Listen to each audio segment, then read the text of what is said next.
how do you find the major donor? And one of the first big things that you do is you do research on them and you try to find out. But part of what you're trying to figure out too is what's their personality profile. Keep in mind that distinctive though is the bottom of the funnel is a planned gift. Somebody's got to die to make it. Nobody's signing up and raise that gift. You know, the big thing that we've seen, Jason, is that people think about the planned giving and the estate giving as a big deal, and it is, because you get some of these really large ultimate gifts. But I say it's the bottom of the funnel. It's the very bottom. It's that planned gift often will be the biggest. It'll be the hardest gift to get, and it'll take the longest to get. Mm-hmm. So you actually have to look at the gifts at the top of the funnel. I don't know how much you guys have seen this, but the top of the funnel is all the cash gifts.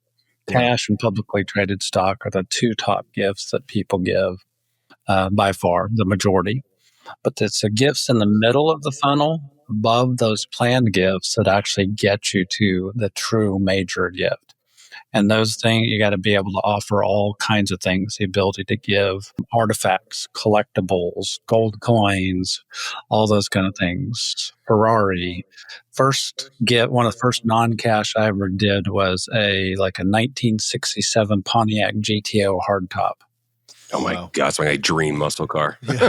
Well, we're talking about that, and that's one of the things I think everybody thinks, you've got these people that have significant wealth and it's all sitting in the bank in cash. And the reality is it's not. Maybe 5% of it that they have in cash, or some number there around there. So a significant portion of their wealth is made up in these things. And you may have somebody that you don't think's got any money, but then they've got a 1970 Judge GTO mint condition sitting in the driveway that they had since they were a kid. Yeah. The guy that gave the GTO is actually sitting on blocks in a storage unit. And he told me when he gave it to, he created it so he could give it ultimately to a nonprofit. But the bottom line is that he said, I can give this car to Jesus. I just can't sell it. It was too painful for him. Yeah. That's pretty awesome. I love that. Awesome. I love how you talk about this. This is opening my eyes tremendously, Bill, and just your perspective and how much experience you have with folks that have given at that legacy level and what have you. That is very, very interesting. You said most of the gifts that are given at the top of the funnel are publicly traded stock and cash. And cash. Yeah. Yeah. Are we getting into DAFs when we say that? Are we, kind of peel the curtain back a little bit with that? Yeah. Not necessarily. Yeah. DAFs are a tool that people can give into to be able to make the gift. So, certainly if you got some publicly traded stock, which in theory we should have a lot of by the end of the year. Now, some of the nonprofits, of course, should be asking the question now of clients. I actually just talked to my own advisor and said, Mando, I've got some appreciation. Can I give it away right now? And then we put it into a donor advised fund. So that way we could give it to a few different organizations. Which for simpletons like me, that's what DAF means. Yeah. I can never remember that acronym. But donor advised funds. Yeah, it's becoming it's kind of frothy in the space right now, especially with folks that have a lot of capacity. But I just think it's so cool. And Bill, you talk about the funnel. You talk about the middle being where you build, these bigger gifts over time, these bigger legacy gifts. Explain, just get into more detail with that, if you don't mind, as well. Well, the biggest gifts in the middle are actually real estate and ownership interest in privately held companies, S corporations, LLCs. We had a guy that was a developer, and he ended up giving an entire shopping center away. Now, in that case, keep in mind that distinctive, though, is the bottom of the funnel is a planned gift. Somebody's got to die to make it. Nobody's signing up and raising their hand to make that gift. But the gifts above that are income tax driven gifts. And those kind of gifts take place every single year at year end, or they occur in the midst of a transaction. Somebody's selling a piece of real estate, somebody's selling a business, and they need to do something now just to cut their income tax and their capital gains. Wow. That's fascinating. Gosh, I think there's so many conversations that are being had, quote unquote, in our space right now. And I don't think this one's very common, but it sounds like a very lucrative one for the folks that can tap in. There are about $70 trillion of wealth transfer that's taken place by the year 2040, the bulk of that wealth transfer is going to be in the form of these non-cash assets. It won't just because somebody's got a pile of cash stuck in a safe somewhere. Okay, back up. I want to just say that number one more time. 70 trillion. Yeah, you like the sound of that? It's a lot. I mean, this is like the largest wealth transfer that's ever happened, isn't it? Is this has to do with the baby boomer transfers? Yeah. I mean, basically, the demographics allowed the baby boomers to go out and start businesses, grow those businesses in the largest peacetime era ever in the history of the world. And now they're at the point of transfer, whether they're going to sell it or they're going to pass it down to their kids, et cetera, et cetera. Now, some people, Jason, said that wealth transfer is going to be as much as 140 trillion. And you have to put that number in perspective because a trillion, what's 70 trillion? If 1% of that's given, that is $700 billion. Wow. Now, we know that there's probably going to be at least 30% of it that's going to be given to charity or more. And the reason why is that it's just such a profound amount of money that people aren't going to give it all to their kids. They're going to actually say, man, charity needs a benefit. Now, that's a whole different subject, by the way, which we should get to, which is the family issues that are going on in the charitable giving space. Let's talk about that. Yeah, let's get into that, Bill. Well, Jason wanted to ask a question, so I was going to Well, it was really kind of on that leg because, that's so much money, and we're seeing that exactly that reason. People are being thoughtful about or trying to be thoughtful about how they're going to make this wealth transfer because they don't want to wind up killing their kids. And what I mean by that is we've all heard the stories or we've seen something where the trust fund kids wind up going off. They can't handle it. It's too much. And they're, it's like handing a 3-year-old a stick of dynamite and a lit match and going, oh, go have fun. Something's not going to go very well. And a lot of times. And so talk about that and why, people are being more thoughtful about how they're doing this. Yeah. And I know this is what you do, Bill. So yeah, we say that part of what nonprofits really need to do is they need to understand that their goal isn't just to raise money, and it's really not whether or not they got the best vision or the best program, but some of it is about recognizing that they are serving families who are going through the midst of this kind of transfer, and they need to serve those families at their point of need. So families are not just a donor, but they are a strategy by which you serve them and achieve the major gift. Because to your point, Jason, I've been in conversations in the past 2 weeks, 3 weeks, family is worth a couple 100 million, 300 million, 500 million. And it's the whole range of things to, one case where some kids are going to sue the family because they don't think they're getting enough, to some really hopeful situations where we think the kids actually can continue the business and the legacy into the coming years. But the key is, are you going to be intentional? And what a lot of families do, I just actually did a LinkedIn post on it today. Some families say, I'm just going to give it all away because I don't want to take the risk that I'm going to ruin my kids. That can be extreme. And then some people are going to say, well, I'm just going to give it all my kids. And that's, to your point, it can be ruinous. There's a middle ground in there, and this is the hardest one, which is how do I actually train those kids to be wise in their own stewardship, be generous in their own right. And that's what I think is the big move that the wealth transfer is causing. How do we serve families better? How do you see nonprofits that are being proactive in this, to be able to be on the receiving side? One of, when you and I talked about doing this podcast, one of the things I wanted to talk about is just what drives these significant gifts and donors. And you mentioned, some of these taxing things, but what can nonprofits do to be prepared to receive? I always say, if thou does not ask, thou shalt not receive. And a lot of times people come out and they go, yeah, I don't know. This guy said something about giving some real estate to us and we don't have a clue how to do this. You got to increase your capacity, but then you got to align with people, whether it's with financial advisors, community foundations, in many cases are good partners, whether it be in National Christian Foundation, Signatory in the faith space, become known in helping families, helping nonprofits in this way. Fidelity certainly takes in non-cash gifts, but oftentimes local community foundations can be of good service. So you got to increase your capacity, your ability to receive those kinds of gifts. But more fundamentally, if you acknowledge that a lot of these major gifts are coming from business owners, you actually have to approach those business owners differently. The worst thing in the world that those guys want to see is this, trifold brochure with lots of text. You need to be able to treat it a bit like an investment prospectus. So do you have an executive summary that tells us the problem that you're trying to solve, what your unique solution is, a strategy by which you get there, and how those proceeds are going to be used. Front and back, one page, that's your best thing that you can create. And frankly, even create a pitch deck. Brevity of message, it sounds like. We always come back to that. Yeah, absolutely. You don't have clarity around your vision, mission, values. And the family space, guys, we talk about, you get 5 to 7 words to talk about vision, mission, values. And 5 words on your values, but then 5 to 7 words on vision and mission.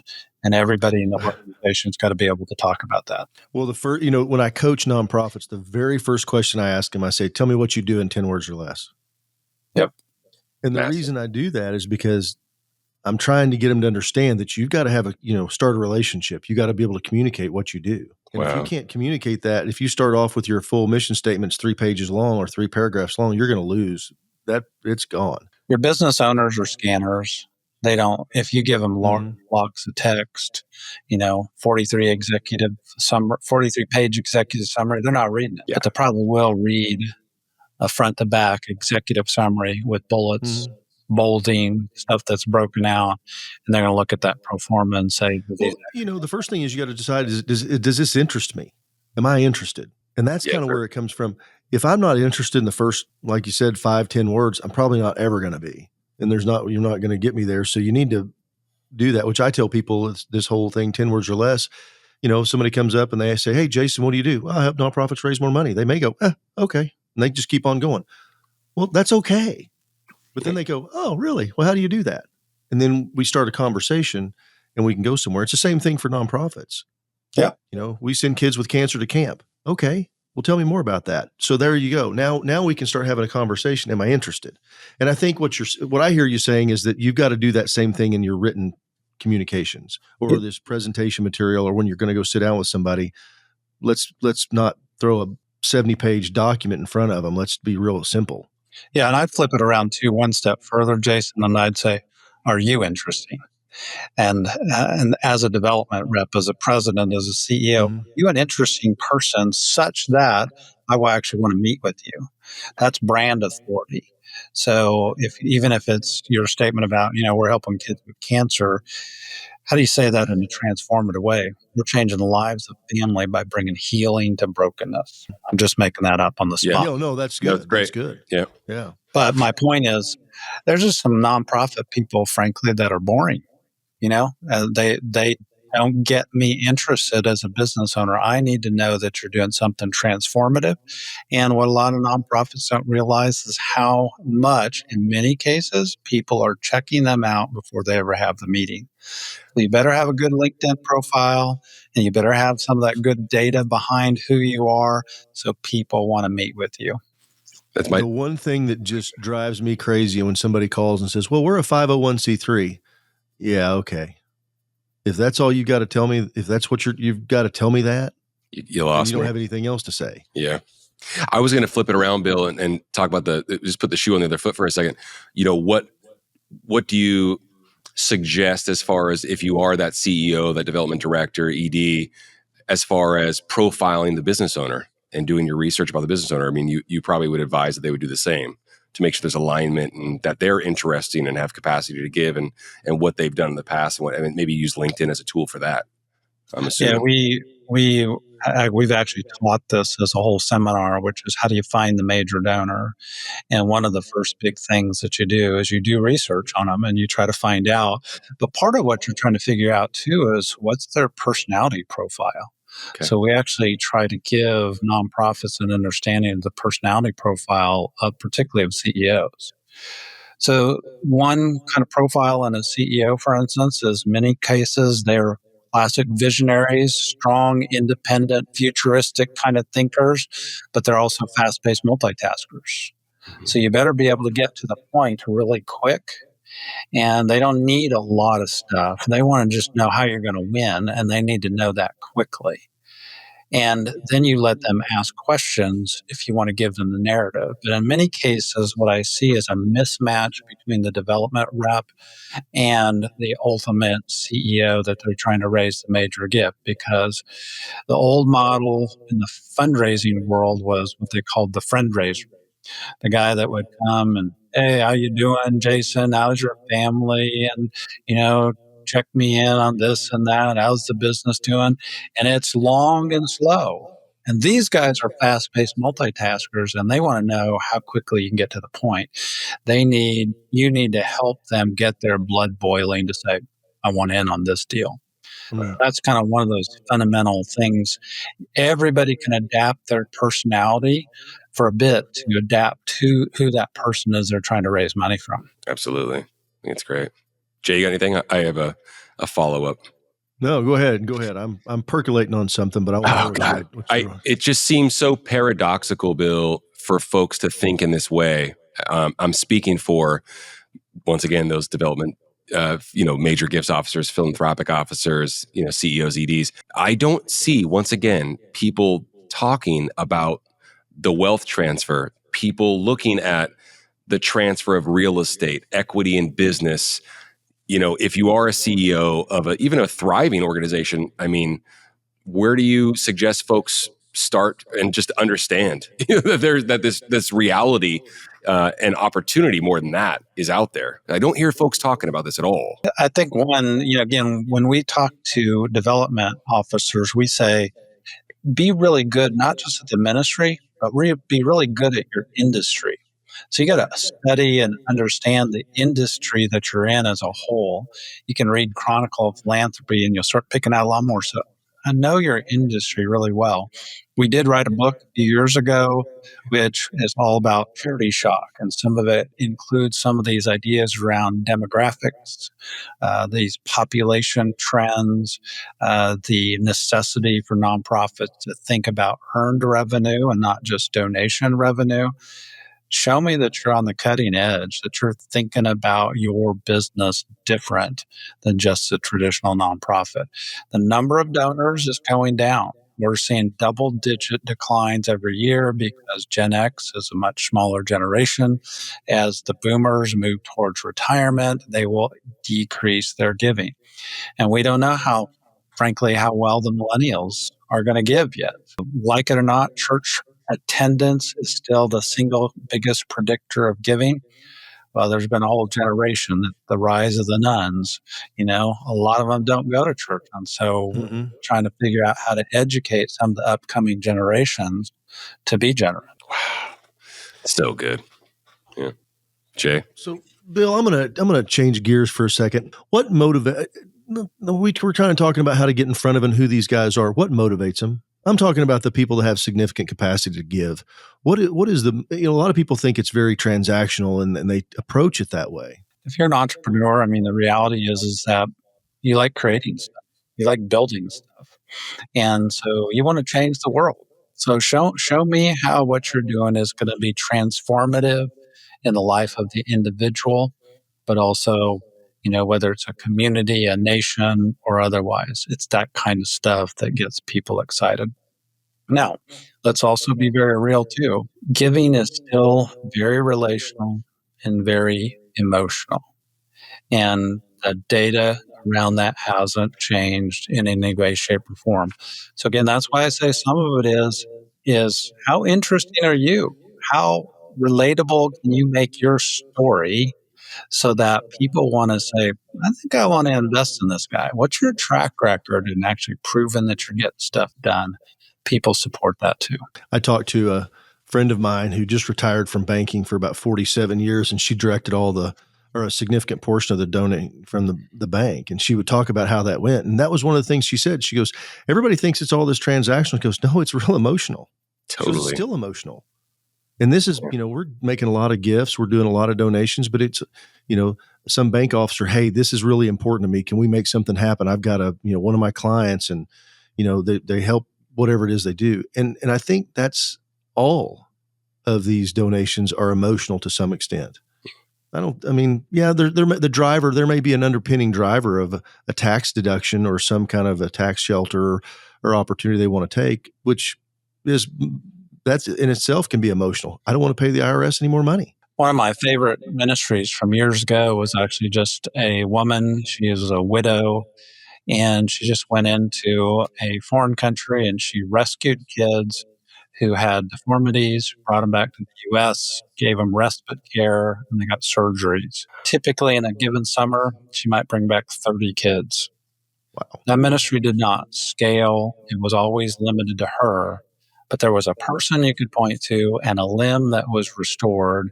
And you'd say, I think I want to be part of that woman's life and what she's doing with those kids. Now, great, it's fun, to think about these things where you go change a village or, an African country or whatever it is. Those are fun too. But what's the common denominator? It's that I can see a difference and there's an emotional connection. And that's really what I think is the magic that the development officer has to learn to connect. That's so good. I love the nudge. I love the nudge. Yeah, I love the nudge that you're giving the development folks with this. Well, Bill, tell us about the book that you've got coming out. Yeah, we got a book coming out called The Legacy Life. So here it is. There it is. Legacy Life. People can pre-order it on Amazon. And one of the things, of course, we were talking about family as a strategy, as a way to actually reach the donor. But this wealth transfer issue, of course, is prompting this question about, gosh, how much should I give to my kids versus how much should I give to charity? But it's also leading to this question about, in many cases, some of these people who are part of this wealth transfer, they've got adult kids, and it's the proverbial toothpaste is out of the tube. And how do we bring the family back together? And so I say that our big purpose in life is to reset the theology of family. How do we think about family? And in our Western worldview, we've raised our kids up to independence. We raise them up, kick them out, and say, go do your own thing. Now, I'm not saying you're supposed to raise kids that are living in your basement and playing video games by any means. But really the idea, the biblical notion, and really the way most of the world works is that we raise our family to a collective. And that means that we work together as a team. Every family starts on the farm. And when you start on the farm, that means you work together, you play together, you have church together, you have school together. And it's to advance the collective interest of the family. Get more land so you can support more people, feed more people, be a contributing member of society, not just so you can raise them up and say, hey, you go make your own way in the world. It's the collective that allows societies and cultures actually to thrive around the world. It's not this hyper individualistic state that we live in. So that's really some of the theme of the book. And ultimately, we're trying to reset the definition of legacy. So we started a little bit about that.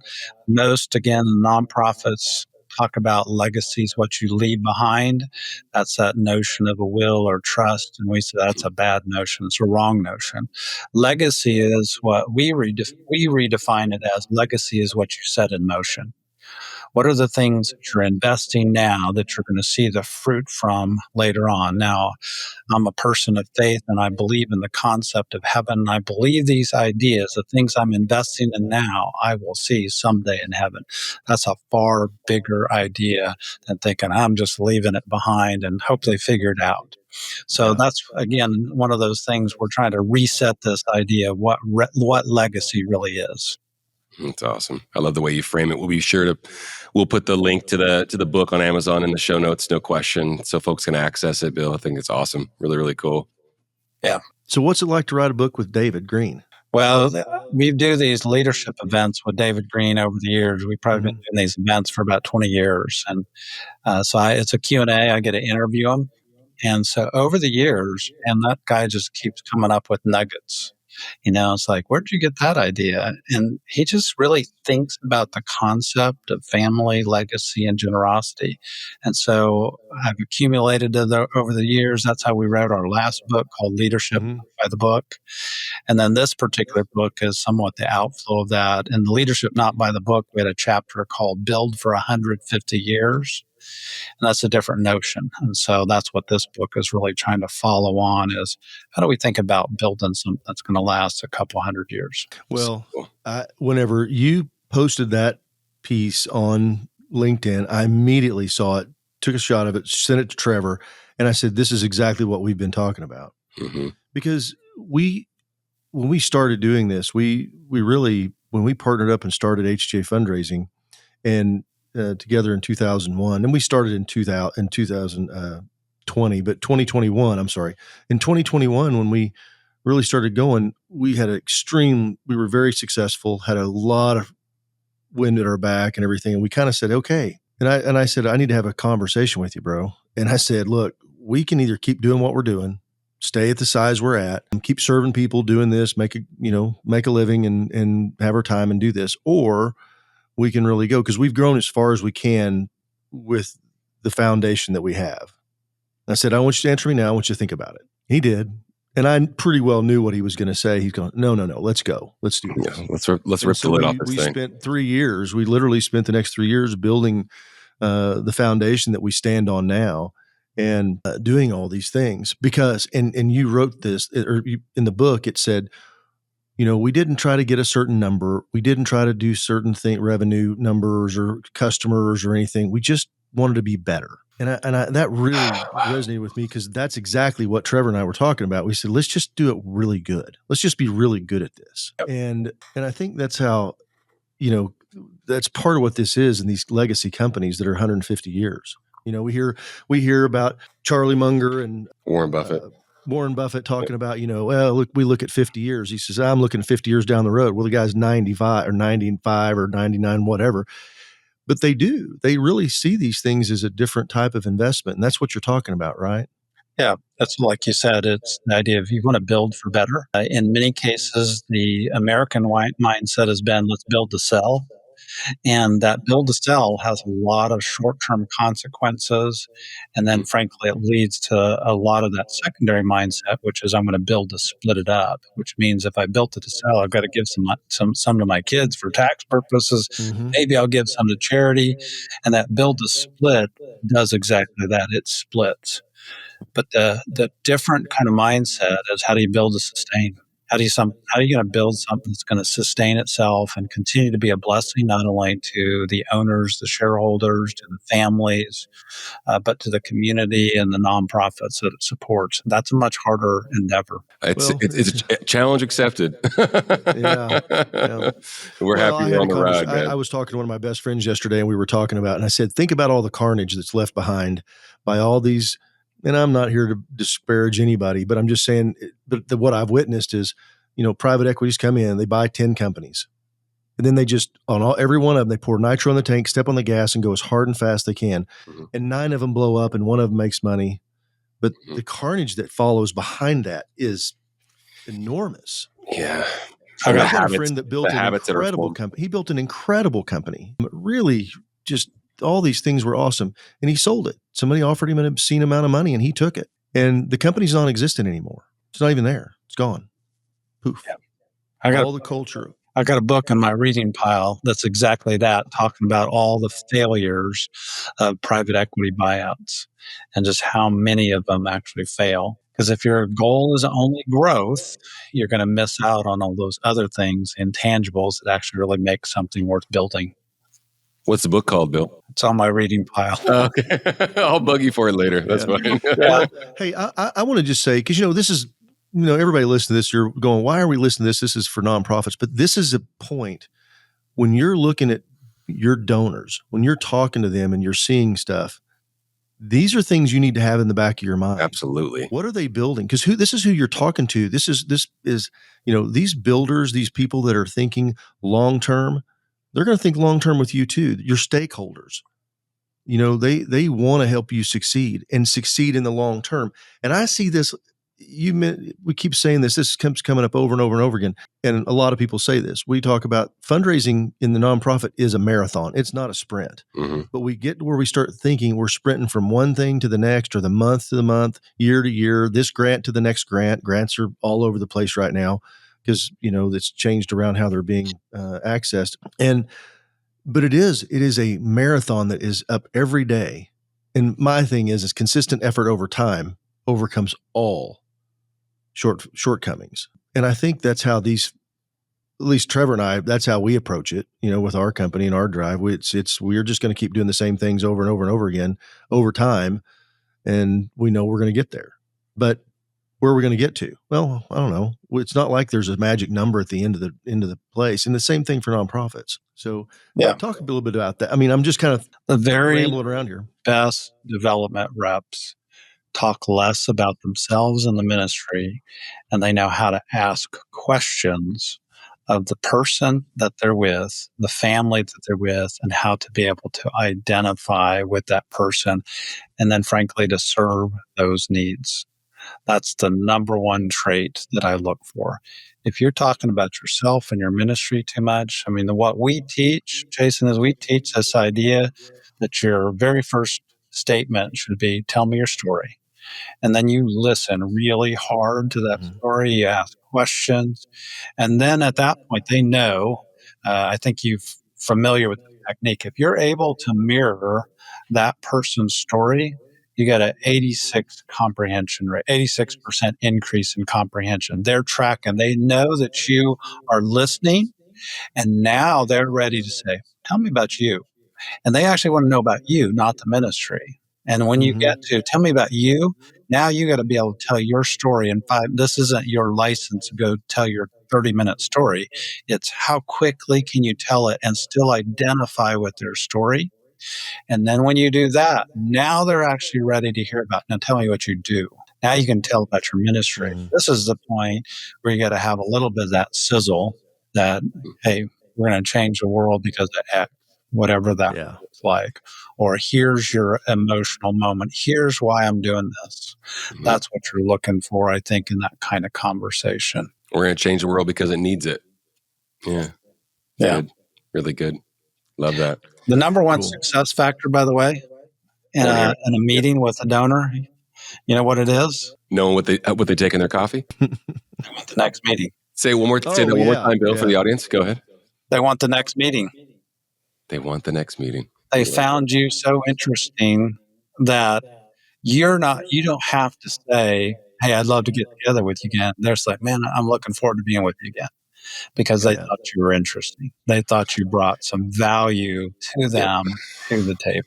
There's such a huge likability piece, but we don't talk about it enough. Like you said, so many folks are just so darn boring, no offense. But there's time, and it's a skill that can be taught, though, correct? I mean, or can be learned. Let me give you a great example of this, and you'll know exactly what I'm talking about, Trevor. So there was a lady, she's a nun, Sister Bridget. They needed it. She ran a school, and they needed a new elevator, $150,000. And I said, so we put together a plan. I coached with her, and I said, we kind of came up with her piece, what she was going to do. And she goes, Jason, I've never done this before. I said, it's going to be okay. I said, just be you. I said, there's horsepower in that habit. I know there is. And I said, when you start talking to people, start talking and, go through those exactly. Find out what it is that motivates them. Talk to them. Why have they given to you guys in the past? Because at this school, these were donors that had already done it. And then have the conversation. In 3 months, she raised $150,000, making 3 phone calls a day. That's awesome. And, it was because she just took the initiative, number one, which I think is hard because what you just said is be interesting, be looking for that meeting. But the way that you get better is to start doing it. And not every call is going to go perfect. Not everybody's going to ask for a second meeting. Not everybody is going to align and be in that doning. But you've got to make the effort. Yeah, those reps are what count. Absolutely. No question.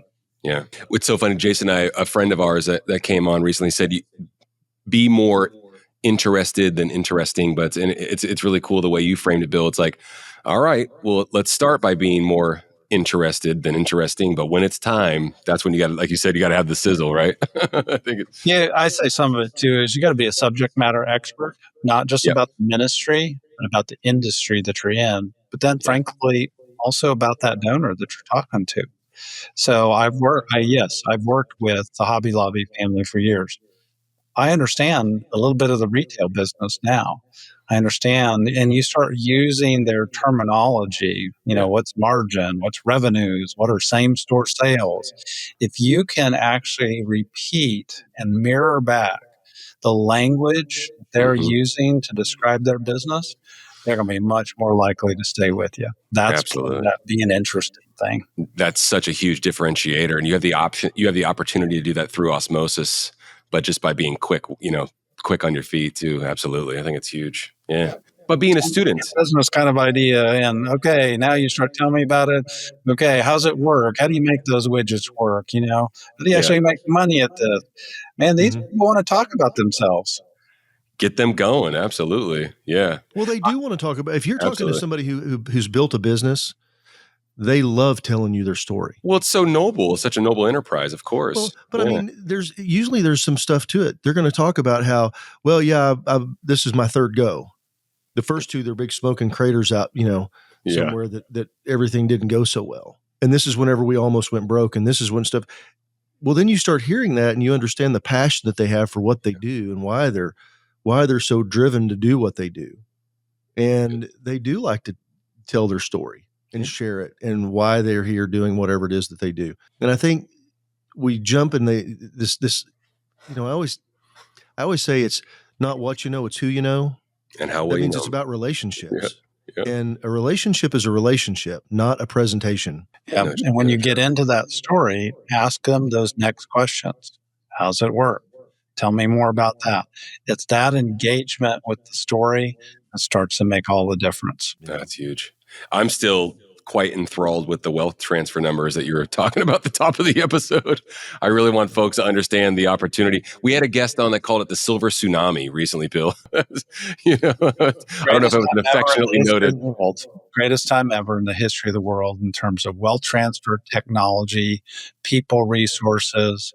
That's why we've got the chance to do something that's never taken place in history before. So Yeah. part of our goal in this nonprofit space certainly would be how do we reach those donors? How do we find them? And again, part of what you're looking for, the real estate owners, the business owners, people who built businesses over time, they might not have given you the biggest gift yet. I remember I was working with one nonprofit a while back and they let us take a peek at their database to try to help them find some of that hidden gold. Well, they had a guy that had given like $5,000 to them, so it's okay.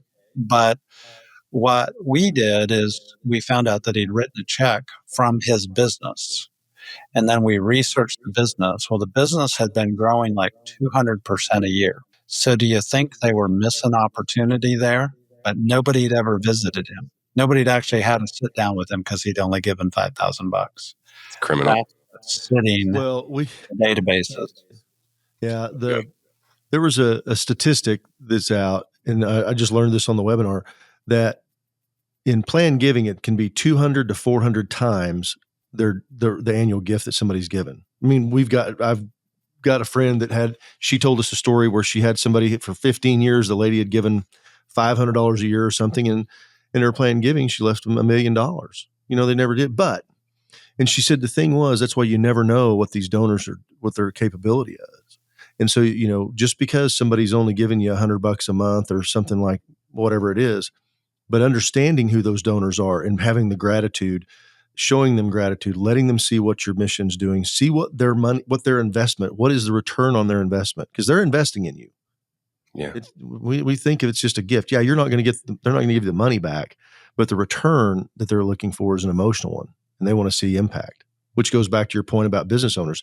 What are you building? What are you doing? How can I help? You got it. Bill, do me a favor just for folks, because you've really opened my eyes to quite a few things just in this episode alone. I know Jason thinks the world of you and the work that you're doing.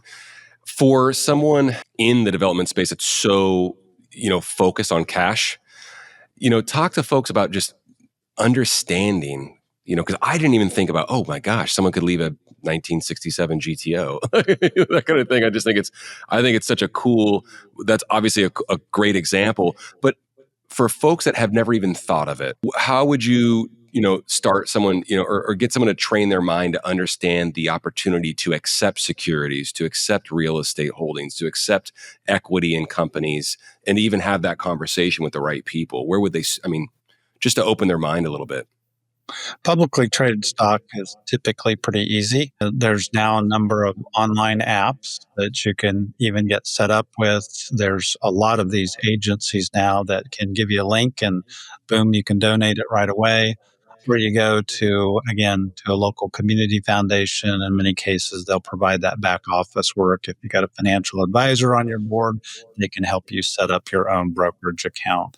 So that's the easiest one. Some of those other forms of gifts, whether it be cars, boats, trucks, etc. A number of years ago, you'd start to see some of these, again, links where people could donate online. But ultimately, what you're trying to target is that business owner, real estate owner. And so you just look through your database and you say, how many of those people do I actually have? That's what you're starting to target for.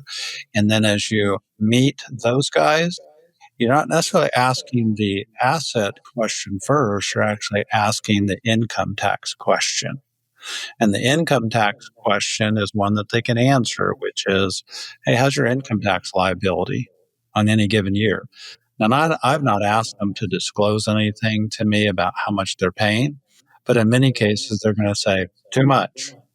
And that's where your question becomes, well, actually, the law allows you to give 30% of your income in the form of assets. If you got any assets, that makes sense to give. Well, some of those assets could be collectibles, could be art.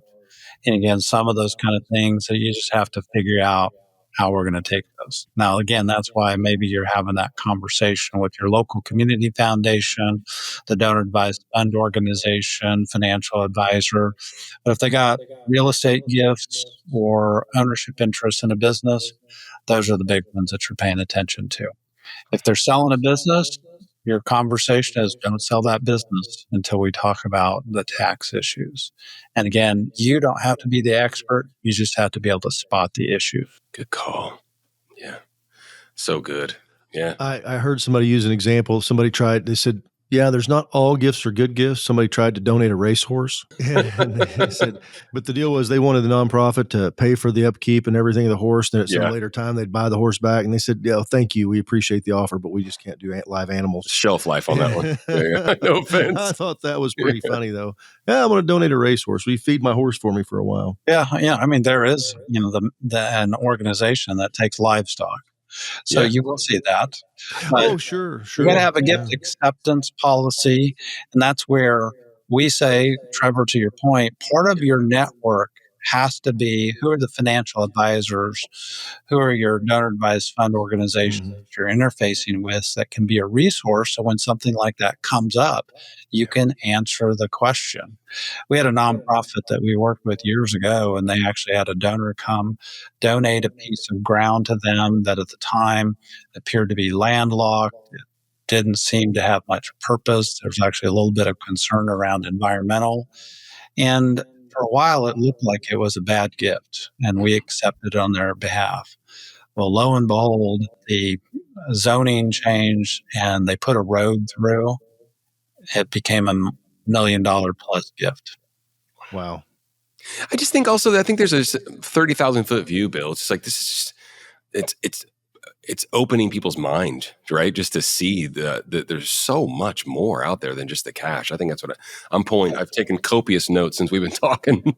We had a small Christian school that came to us years ago. Their budget was probably a couple $100,000. And I think they were K through 8 or something like that. They'd gotten a gift from this one donor, about $10,000. But this guy ended up having a transaction where he sold off part of his stock. The nonprofit knew enough to call us and say, do you think you can help this guy? And we could. And the net effect is he donated some closely held shares, put it into a donor advised fund. And then when the transaction happened, the buyer bought those shares out and he made a $2 million gift to that school. Wow. Game changer. Oh, massive. Huge. Yeah. Oh, big time. Yeah. Massive. So they cool. knew enough to say, hey, I think you've got an opportunity. Don't do it. Let's put you in touch with experts. I love that. It sounds like it sounds like those are good folks to have on your board, on your committee, or any just around you in general that can help with that advice. Absolutely. Yeah. Bill, for the audience, I want to recount the figures that you were throwing at the top of the episode. The wealth transfer, 70 trillion between now and 2040. 140. Could be up to 140, but let's just say low end, $70 trillion transfer of wealth between now and 2040. Yep. It's massive. We've been saying that we've been telling folks there's a tremendous amount of money in the system for a long time. The efficacy of it is so real. Yeah, it's so good. So good. I appreciate you sharing, Bill. Like, as mentioned, just tickled that Jay made the introduction, tickled that Jay's on the pod again. We started this thing together, and easiest way for folks to find you, I mean, we're going to put your profile, your LinkedIn profile in the show notes and a link to your new book as well. But what's the easiest way for folks to show you some support and show you some love from listening to the podcast? Yeah, so the ministry, the nonprofit's called legacystone.com. That's where you'll find more information out about the book and the family ministry stuff that we do. The consulting side of what we do, that's Seventh Gen Consulting, seventhgenconsulting.com. So there you go. That's what we do. That's awesome. Bill. Yeah. Bill, thank you so much for being here today. I really appreciate it. You know, you and I met, 12, 15 years ago. And as Bill said, over a bad cup of coffee, because it was through a good friend of ours, Joey Sager. And anyway, so it's been fun to reconnect and catch up with you, man. Thank you so much. Thanks for having me on, guys. Fascinating work, Bill. Thanks so much for the time, man. Appreciate you. Yeah. Thanks, everybody, for tuning in. Hey, as I said, it's nice to have you back. Nice to have the big guy back. Yeah, we started this thing together. How fun is that? It was good to be back on here. Appreciate everybody tuning in. Thanks so much. And we'll see you all again soon. There's more competition than ever, too. There's more nonprofits than ever existed. But the thing is, there's more money out there. We know how to do it. We know how to go get it. We know what we need to do to go get it. Seems like I call it paralysis by analysis. 100%. Because there's so much. Yeah. There's so much to consume and you have to be so deliberate and intentional with your time and where you put your mind share and all these things.